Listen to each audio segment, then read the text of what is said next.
Coming to the end of your time here at EUPOL, I think it's now 2.5 years that you've been at EUPOL Afghanistan. And I guess this perhaps is a chance for us just very personally to look back at some reflections about your time here. I mean, perhaps first of all, what kind of Afghanistan do you think you're going to be leaving behind? I think I'm leaving a much better Afghanistan behind me. Much more democratic Afghanistan. Afghanistan who will give much better future for the young generation in Afghanistan.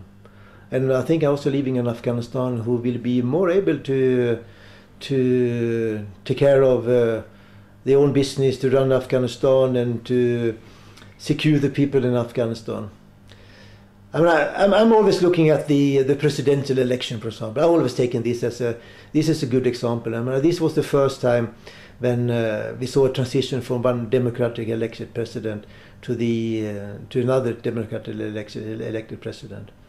I mean, we saw all the people who was out voting, all the young people and all the old people. When we have some fantastic pictures, when some old people was more or less carried to the polling station to cast the votes. And this was then we really saw how the people in Afghanistan saw the future. I think this was one really important step for Afghanistan. And of course, that the security forces, and especially the police, they was able to secure the Afghanistan to make sure that we saw a democratic process. I think this is one of the most important thing.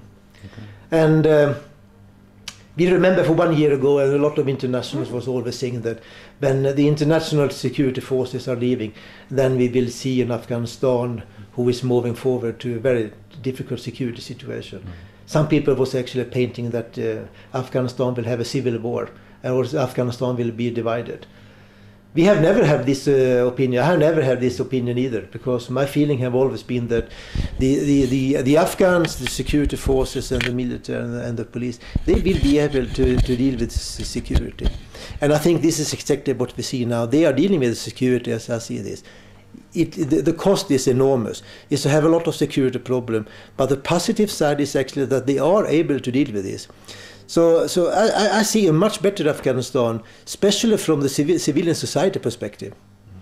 Okay, and I guess at the moment as well, here we are in December now, in 2014, and a difficult time at the moment, obviously with the security situation.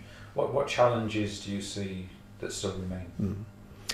The big challenge is still to make sure that the Afghan will develop the police to be a pure civilian police force and to serve the people. I think this is still the big challenge. I mean, you still see a police force who is really military oriented, really focused on the military part of the security instead of the civilian part of the security. I think this is the huge challenge. I think the huge challenge is also to balance the thinking from our military friends with our civilian friends. I think this is a huge challenge for the new president, to really make sure that he's painting the way forward for the police. Sometimes I got the feeling that the military part have too huge impact. And this is what I'm a little bit afraid about. This, you will see a police force who is not going to develop to be a civilian police force, because they will still be too much military oriented. This is the huge challenge. I guess emotionally then, as the head of mission and as a senior police officer yourself, how does it feel leaving Afghanistan behind? Quite tricky, I would like to say. But Afghanistan is an amazing country. I remember when I got the question to be head of mission in Afghanistan, I didn't hesitate a single second, because I've always been thinking about going to Afghanistan. I also know that if I got this possibility, then I should have said yes. And now when I see in the back mirror Afghanistan, amazing country, and especially amazing people. I'm always telling my Afghan friends that I have never seen so people with so big heart. I'm always saying that the first time when you meet one Afghan, then you have a friend. The second time you have a brother. I think this is how I feel in this. And the other thing is that you have never seen so tough people like the Afghans. I mean, they have been fighting for not 30, 40 years. They have been fighting for 100 years. And they are fighting for the country, and they are fighting for a better life. I think this is my feeling, and of course I'm really feeling a lot with the Afghans. And I'm feeling always that I'm part of Afghanistan and the people, and I'm really feeling for them to have a better life, and to make sure that this will be a good country in the future, also for the people and for the young generation. Are there any particular memories or things that you will always remember about your time here? The presidential election is of course one thing.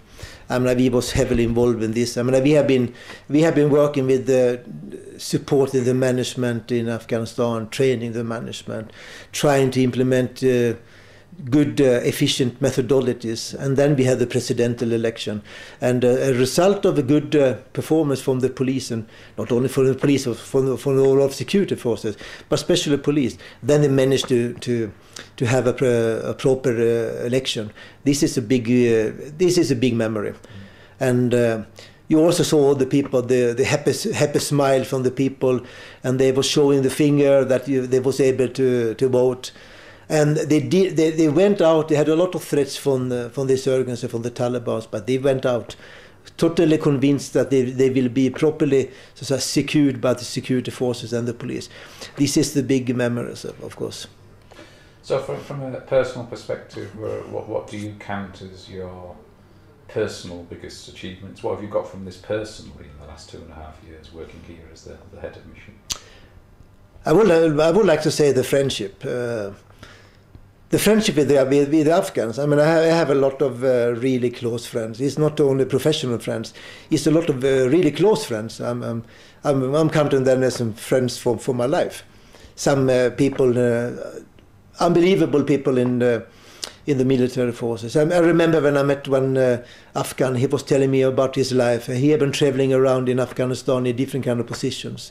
His family was attacked by the Taliban, and he lost 2 kids actually in one attack. Still committed to move over the country, and he is one of my close friends, not only from a professional perspective, and also from a very personal perspective. I met people working with human rights in Afghanistan, people working for the Afghan Independent Human Rights Commission. Unbelievable people, totally convinced to move over the human rights and the gender issue in Afghanistan. And of course, this is something I will always remember. And then, of course, working in an international environment. Look at our own mission, working with all international people in the mission. We had something like 23 or 24 countries who was supporting the mission. I mean, of course, the EU countries plus some other countries. A huge experience, and of course, a huge. This is the positive part of this. So in your time then, perhaps what would you see as your biggest regret? I think from not only from our side, from international, we should have supported the Afghans to take much stronger ownership much earlier.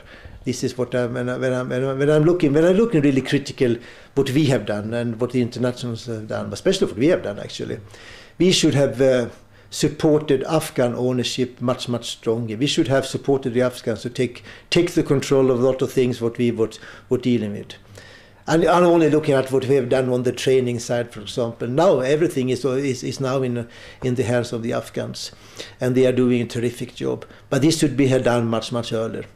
I know that the Afghans, they had the capacity and they had the skill. We should have changed our support to the Afghans, giving them the control and just keeping some strategic support much earlier. Okay. So. A new chapter will open in January. There will be somebody else taking over from you. What advice would you give your successor? One advice is actually to make sure that you are working for the Afghans. I mean, we are guests in this country, and the main purpose is actually to support the Afghans. Always put the Afghans in the front line. When you are doing something, then you should always ask yourself, is this a benefit for the Afghans? Then you will do this. Is this a just internal issue for inside the mission, or internal issue from the EU, between the EU member states? Then you should always ask yourself if this is the way forward. put always the Afghans in front of you. Always make sure that what you are doing something, then this will benefit the country and the Afghans. I think this is my advice to my successor.